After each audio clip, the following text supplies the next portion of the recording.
नमस्कार, स्वागतम। आज के अंक में चर्चा करेंगे 2 श्लोकों की, जिन श्लोकों का नियमित पाठ करने मात्र से मात्र 11 पाठ यदि प्रतिदिन इन श्लोकों के कर लिए जाएं तो न सिर्फ समस्त प्रकार के सांसारिक भोगों की प्राप्ति होगी अपितु मोक्ष की प्राप्ति होगी।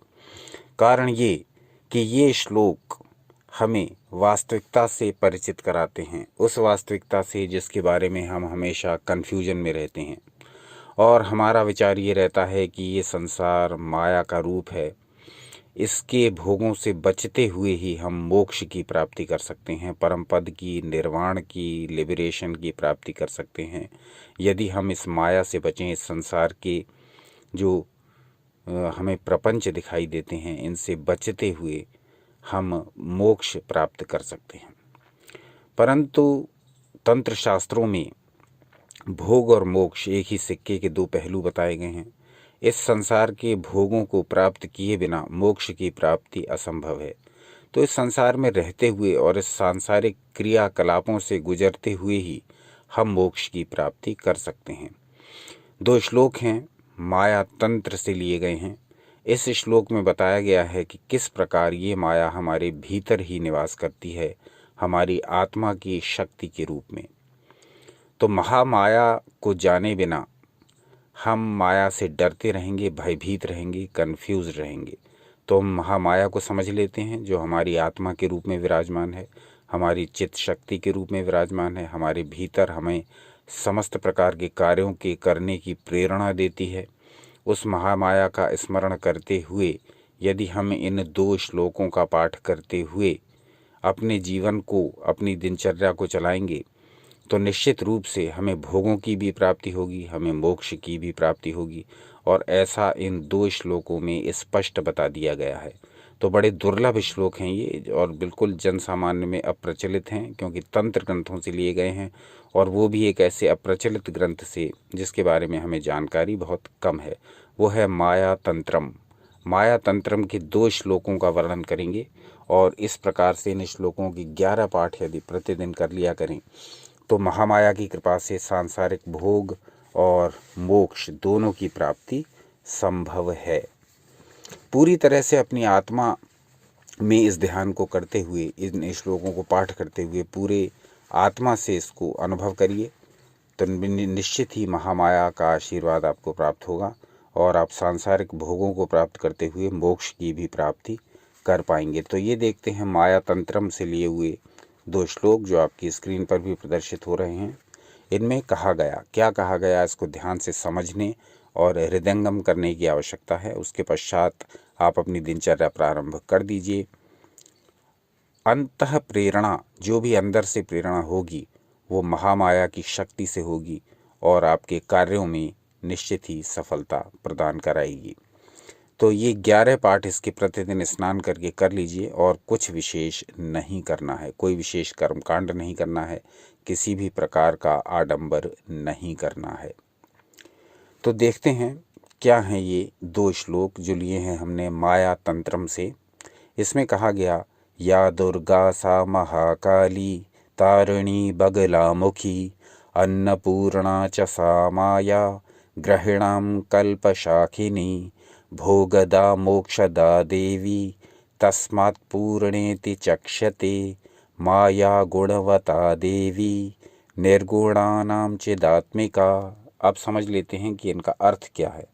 कहा गया, उसे ही दुर्गा कहा जाता है, वही महाकाली है, वही जगत को तारने वाली बगला मुखी है। तो आदि शक्ति का स्मरण किया गया है। कहा गया है, या दुर्गा सा महाकाली तारिणी बगलामुखी। आगे कहते हैं, अन्नपूर्णा च सा माया ग्रहिणाम कल्प शाखिनी। वही अन्नपूर्णा है, वही माया है। अन्न को जो हमें भोजन प्रदान करने वाली है वो भी वही शक्ति है, वही माया है। वही गृहस्थ पुरुषों की कल्प शाखाओं वाली है।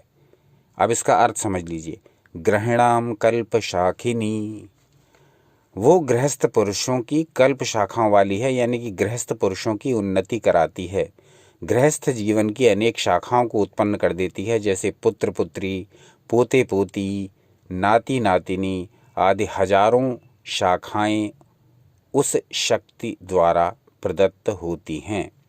जिस माया का, जिस महामाया का, जिस चित्त शक्ति का, जिस आत्मशक्ति का आप ध्यान कर रहे हैं, उसी से आपको सारे सुख प्रदान होते हैं जितने भी संसार में कहे जाते हैं, माने जाते हैं। भोगदा मोक्षदा देवी तस्मात् पूर्णेति चक्षते। वह देवी ही, वह माया ही, वह शक्ति ही, वह प्रकृति ही सब प्रकार के भोग विलासों को देने वाली है और मोक्ष भी प्रदान करती है। इसी कारण से यह पूर्णा कही जाती है, अपूर्ण नहीं, अधूरी नहीं। आपको अधूरापन जीवन में तब लगता है जब आप किसी भी एक पक्ष से अपरिचित रह जाते हैं। जो लोग मोक्ष की राह में भोग को छोड़ देते हैं वो भोग पक्ष से अपरिचित रह जाते हैं। जो लोग केवल भोगों में ही लिप्त रहते हैं वो उससे ऊपर के लेवल पर कभी जा ही नहीं पाते, मोक्ष के विषय में कभी सोचा ही नहीं होता उन्होंने। तो लेकिन जो भीतर की ये जो शक्ति है, जो आपकी आत्मा में महाशक्ति है, महामाया है, ये आपको भोग और मोक्ष दोनों प्रदान कराती है। इसीलिए इसको पूर्णा कहा गया है, यानी कि ये जीवन को पूर्णता प्रदान करने वाली शक्ति है जो आपके भीतर ही निवास करती है। नाम इसको आप कोई भी दें, चित्त शक्ति, आत्मशक्ति, महामाया, आदि शक्ति अथवा ईश्वर का कोई भी नाम। माया गुणवता देवी निर्गुणानाम चिदात्मिका। अब इसका अर्थ समझ लें। लोग ईश्वर के सगुण रूप की उपासना करते हैं। उनका एक नाम रूप उसको इमेजिन कर लेते हैं और उसके हिसाब से उनकी पूजा आराधना, अर्चना, वंदना, ध्यान, स्मरण, नाम जाप आदि करते हैं, मंत्र जाप आदि करते हैं। तो उनके विषय में कहा गया, यानी कि ये जो 2 श्लोक हैं इनमें हमारे सारे अध्यात्म का समावेश आ गया है। यहाँ सगुण स्वरूप को भी महत्व दिया गया है और निर्गुण स्वरूप को, यानी आप ईश्वर के निराकार रूप की उपासना करने वाले हों या ईश्वर के सगुण साकार रूप की उपासना करने वाले हों, दोनों ही स्थितियों में आप भोग और मोक्ष दोनों प्राप्त कर सकते हैं। बस इन 2 श्लोकों का निरंतर स्मरण करते रहें, कम से कम 11 बार इनका प्रतिदिन पाठ करते रहें। अंतःस्फुरण से, अंतः प्रेरणा से आपको सांसारिक भोग और मोक्ष दोनों की प्राप्ति होगी। क्योंकि यहाँ कहा गया, इन पंक्तियों में कहा गया, ये सगुणों की माया है और निर्गुणों की चित्त शक्ति है जिसे आत्मा कहा जाता है। अर्थात यही शरीरों के रूप में दिखाई देने वाली देवी है तथा उन शरीरों में आत्मा रूप से स्थित रहने वाली भी वही है। अर्थात सगुण साकार रूप से दृश्यमान दिखाई देने वाला शरीर भी वही है और वह उन शरीरों में विद्यमान निराकार निर्गुण आत्मा भी है। अतः सगुणों की ये माया और निर्गुणों की चित्त शक्ति यानी चैतन्य रूप आत्मा, ये दोनों एक ही है और दृश्यमान शरीर यानी दिखाई देने वाला शरीर और उसमें स्थित आत्मा जो निर्गुण है वो भी वही है। यानी ये शरीर भी उसी आदिशक्ति का रूप है और इस शरीर के भीतर जो आत्मा है वह भी उस आदिशक्ति का रूप है। तो कहाँ से भागेंगे और किससे भागेंगे? यानी आपका दिखाई देने वाला शरीर भी उसी आदिशक्ति की रचना है और आपके भीतर जो आत्मा है वो भी उसी महामाया की रचना है। तो माया से कहाँ भागेंगे और कैसे भागेंगे?